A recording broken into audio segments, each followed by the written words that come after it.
Life has taken yet another unexpected turn. At the same time, I hit another big savings milestone this week. In this video, I'll recap the week, celebrate my victory, and explain how I'm pivoting once again. If you're ready, let's go!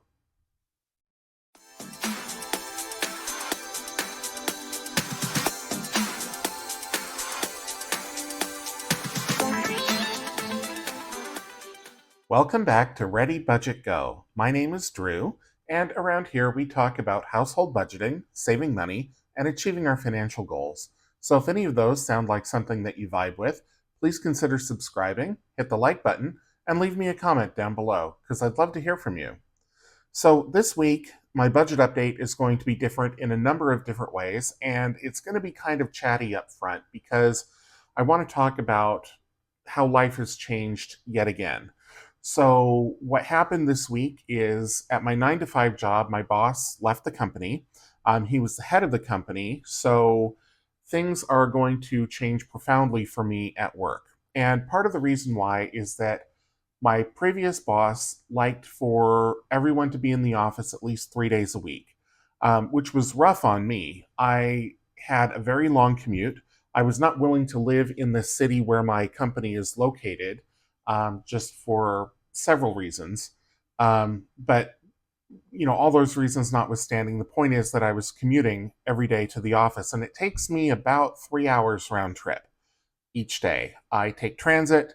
Transit between where I live and where I work is pretty good, and pretty reliable, but at the same time, we work a 9 hour day plus lunchtime plus 3 hours of commuting. So I would leave my house or my apartment at 5:30 in the morning, and I would be lucky if I got home by 5:30 in the evening. Usually it was after 6.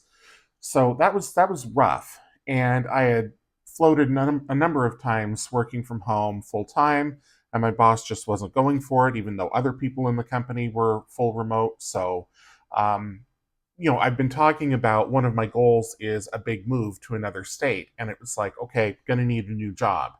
That might not be the case anymore.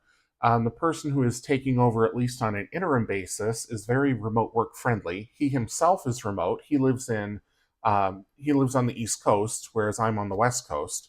So I think we might be in for a pretty big shift in the way that my company is run, and maybe I don't have to look for a new job. So that kind of changes the calculus of things a bit. There's a lot that's still in flux. My new interim boss is just that, interim, for now. I don't know if he will be made permanent. I hope so, but we don't know. So it'll be interesting to see how things develop. But for now, I'm still planning on relocating in March of next year or spring. Um, may need a new job, might not, don't know. But at least for now, how that impacts me currently is that I am no longer going to the office every day. I will go in twice next week for company events. But other than that, I'm going full remote. And so I don't have to spend as much on commuting. I won't be spending money on meals out most days like I have been. So the expenses that I have for this week's budget reflect a lot of those changes. So let's get into it, and I'll explain kind of as we go along. First thing we need to do is the cash dump. So this cash dump is unlike any that I've had before. So I didn't spend very much money at all this week. In fact, before all of this happened, I decided I was going to take out fives from the bank instead of 20s like I have been. So I took out all these fives, and of course I withdrew the whole month's worth. And I have, I think, $80 left over just in fives that I didn't spend. So let's count here. There's 5, 10, 15, 20, 25, 30, 35, 40, 45, 50, 55, 60, 65, 70, 75, 80. So $80 in fives. And from the money that I did spend, I have 4 ones and then also some change. So let's put these in here first. If you haven't seen my videos before, I do the Letterbucks challenge every month. That may change because I won't be spending cash like I have been. Because what I spend cash on usually is meals for work days. Now I don't really have to do that because I'm going full remote. I can do more meal prep. I can buy more groceries, cook more for myself, save some money, and not have this big outlay in restaurant meals every week. However, um, I still have to get through the rest of August with all the money I took out of the bank. And I'm not going to spend it just to spend it, but I'm also buying all those groceries, so the expenses are out of whack, but I'm getting ahead of myself again. So let's go back to the cash, and I've got a little bit of change here. 50 some odd, 50 what, 58? Yeah, 58 cents. So that, just make sure that really is it. Yep. So that is going to go in here. I still have not taken all of this to Coinstar, but I will eventually. So that is going back into here. I have no idea how much this is. I'm guessing, I don't know, $70, $80, something like that maybe. So that is it for the cash dump. I will take out another $100 and put it in here for next week, even though I'm probably not going to spend much, if any of it at all. But let's get this out of the way, and let's now get into the budget. So, starting off with the goals, I usually do the savings more toward the end, but I am just going to note that I completed my Roth IRA. It is fully funded, and that is as of Wednesday of this week. If you didn't watch my Savings Challenge books video this week, that is when I fully funded the Roth IRA. So that is done. So that is 1, 2, 3 goals done.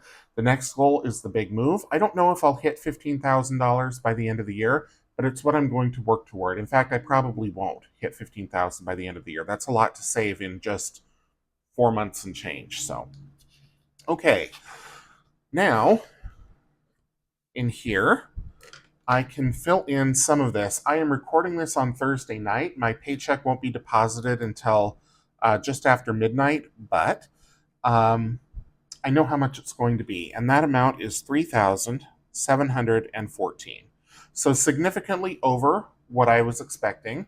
That is because I got a bonus, and I was not necessarily expecting a bonus from work, but I got one. My boss, who is now gone, had told me that it would be about the same as I got last quarter, and it wasn't. It was, in fact, it was 20% less, but still a nice bump to what I was expecting. So that is in there. Then YouTube Premium came out. That was 16 as planned. And of course, all these numbers here are rounded. I'm not going to talk about wallet yet. We'll do that when we do the expenses. Stockpiles is reserved for the 15th paycheck, so we'll not talk about that. This one I had budgeted 300, but actually put in 423, and that was again to fully fund the Roth IRA. So that is all we can do here. Let's go over to the cash flow tracker. This is basically a like a check register. So I have only 2 transactions. One of them I did write down paycheck 1. I know exactly to the penny how much it's going to be. So I wrote that in, even though it hasn't hit the account yet. And also the $423 transfer to my brokerage for my Roth IRA. That was all that went on in my checking account this week. So not much to report there. Now expenses, on the other hand, is where things get a little wild. So some atypical expenses here. On the 8th, I had a blood draw at Virginia Mason, which is one of the local hospital systems. And so I went and ate lunch in their deli there. So that was $12.77. And I put that on a card. I didn't pay cash because I forgot, frankly, to take cash with me. And then I bought a movie on Apple. So that was $8.81. And then here's 3 transactions for Costco. So because I'm going to be full remote, I decided I was going to invest in a Costco membership because now I will have a more reliable way to consume the food that I purchase so I can buy more of it. What's really vexing is throwing away perfectly good, well, food that was perfectly good, had every intention of eating it, and then between work and commuting and everything, coming home, not wanting to cook or having to grab food on the way because I'd be starving, not getting home until 7 o'clock, yada, yada. I didn't buy a whole lot of groceries. So now I'm going to be buying a whole lot more groceries. So I thought, you know what, I'll just get a Costco membership. Now, for those of you who have been with me for a while, you know that I don't drive. That's why there's no transportation, rarely transportation expenses in here. And the reason I don't drive is because I don't like it and it's expensive. So the fact that I have a Costco membership might seem a little odd, but Costco does deliver. They do it through Instacart, and I think you might be able to do it direct through Costco. I haven't really explored this yet. I have never had a Costco membership of my own in my life, so this is all new to me. So there was $130 for the membership. There was also some kind of charge for $1.99. I don't know what that's about. And then my first Costco shopping trip was $214.38. So lots of money spent at Costco, but I also got a lot of food. So that will last me into next week. I will do another Costco order for more. And I'm going to kind of build up a stockpile, I guess, of um, frozen, shelf stable food. And then I'll also have, of course, fresh food as well. And I'll have to infill from the grocery store as well. Okay, so moving on. Netflix, I subscribed for 1 month. I don't normally subscribe to Netflix. That's why this is in an expense, is not and not a bill. So I probably will not keep this. If I do, then I will roll it into a bill. But for now, it's just a 1 month thing, $19.84. I did have one Lyft ride this week. I should have billed it to my company, but I didn't. It's not even $40. I'm not worried about it. So that's in there. And then I did go to Safeway today, spent $32.14. And then I'm recording $100 of cash spent, even though I didn't spend very much of it at all. In fact, I only spent $15 and change. But as those of you who have been here for a while know, any cash that I don't spend goes into the Letterbucks Challenge, which funds birthday gifts, holidays, Christmas presents, any of that. So, and that fund is behind. So this is a way to beef it up. Once we get into September and I'm not taking cash out of the ATM anymore, or at least not as much cash, then I may have to figure out something else. I may need to stop the Letterbucks Challenge and do something different. We'll see how that goes. But that is all of the expenses. So I'm just going to go through and color code these, and then I'm going to add them up and put that in the expense page, and then we'll talk about savings. So let me get out the calculator. Okay, 1277, 881, 130, 199, 214, 38, 1984, 39, 31, 32, 14, and 100 is $559.24. So that is what I will record in the August budget. Let me get back to that page here.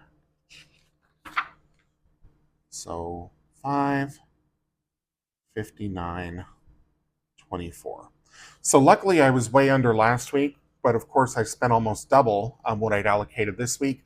I do expect to come in under the next 3 weeks. We'll see how it goes. That might be foolish thinking too, but I'm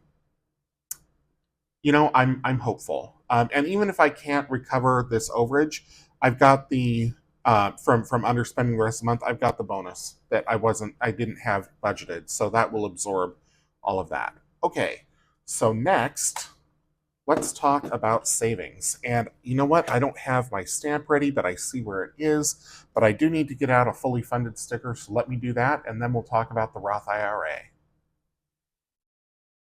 All right, we're back in the Roth IRA savings tracker. So I have been keeping track of all my contributions to my Roth IRA. I started on March 17th, contributing $257, and then I finished on August 13th. So it took me almost 5 months, and that was a contribution of $423, and that brought me up to $7,000. Now, this is not the balance of my Roth IRA. I have had my Roth IRA since 2020, and obviously, in addition to other contributions, there have been gains and fluctuations. So the $7,000 that I put in is worth more now because the markets are up this year. I don't know exactly how much. I don't track it to that level of detail. Excuse me. I mean, I track the whole account, but I don't track how every single contribution has done. So suffice it to say, I've contributed $7,000 to my Roth IRA this year, which for me at my age means that it is fully funded. I've done the full contribution for the year. So now I need to finish out the Sloth IRA.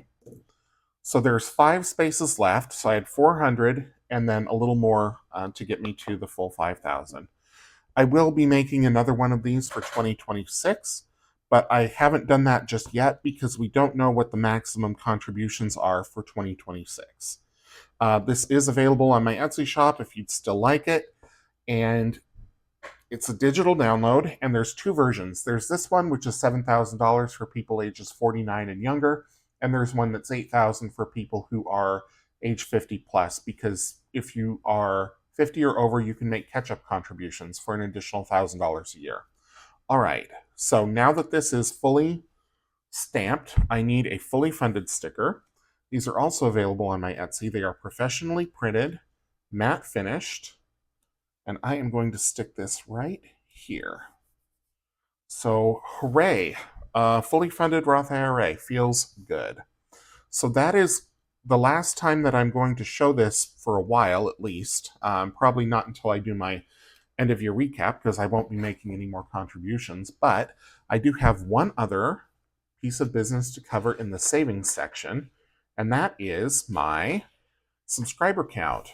So, as of the time that I'm recording this video, which again is on Thursday evening, I am at 561 subscribers. So this is 100, 200, 300, 400, 500, 10, 20, 30, 40, 50, 60. So I need to fill in this bubble here. And I'm going to do it the same haphazard way that I've done all the others. But I don't really mind if I color outside the lines too much. Which is good because I color outside the lines all the time. Not on purpose. It's just how I'm wired. Okay. All right, so I also need to transfer $50, and I will do that.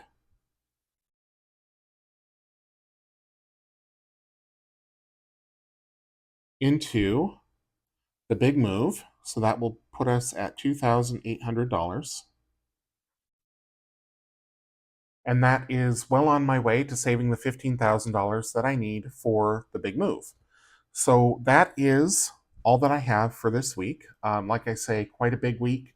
It was a lot to take in from just all of the upheaval. And 2025, as I may have mentioned, has been kind of a soap opera, especially since May. I think the spring, the summer have just been quite a ride, both in my personal life, my professional life, everything. So who knows what the rest of this year has in store. Not all of it's been bad. Some of it has been good, like being able to work remote full time, and meeting my brother and his family has been amazing. So um, yeah, that's kind of the whole story for now. So if you haven't subscribed already, please do so if you like this content, and I will save $5. Each one of these is 10 subscribers, and I save $5 per subscriber. So every time I hit another milestone of 10, I fill in another bubble and save another $50. So thank you so much for watching, and if you enjoyed the video, please leave it a thumbs up. Like I say, subscribe if you're new, and leave me a comment down below so that I know you were here. And until I see you in the next one, take care.